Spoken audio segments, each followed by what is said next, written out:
Mabuhay Pilipinas! Maligayang pagbabalik dito sa aking channel, pero kung bago ka lang, pasuyo ng like and subscribe. Salamat agad. Ngayong araw ng Huwebes, July 4, 2024, mga kababayan, magandang balita po dahil ito pong binabantayan natin na Intertropical Convergence Zone o ITCC na siyang nakakaapekto sa Palawan at sa Western Mindanao ay ngayon po ay wala na pong direktang epekto at tuluyan na po itong nalusaw. So ngayong araw po asahan na rin po na mas magiging maganda at maaliwalas po ang panahon dito sa may Palawan at sa bahagi nga po ng Mindanao.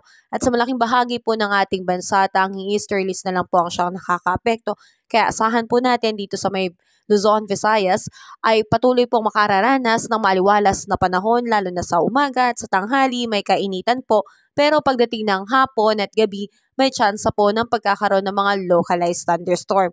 Alalahanin po natin mga kababayan na ngayong July po ay rainy season na po at posible nga po merong bagyong dumating, 2 hanggang 3 bagyo. So patuloy po tayong mag-ingat mga kababayan at maging handa po tayo. So asahan po natin na ngayong araw, ang air temperature natin dito sa Laoag ay posibleng umabot ng 34 degrees Celsius. Sa Tuguegarao ay 36 degrees Celsius.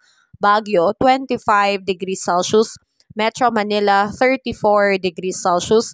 Tagaytay, 32 degrees Celsius. Legazpi, 33 degrees Celsius. At dito naman po sa may Puerto Princesa, posibleng umabot ng 33 degrees Celsius. Iloilo, 32 degrees Celsius. Tacloban, 33 degrees Celsius. Cebu, 33 degrees Celsius. Cagayan de Oro, 32 degrees Celsius. Sa Zamboanga, 33 degrees Celsius.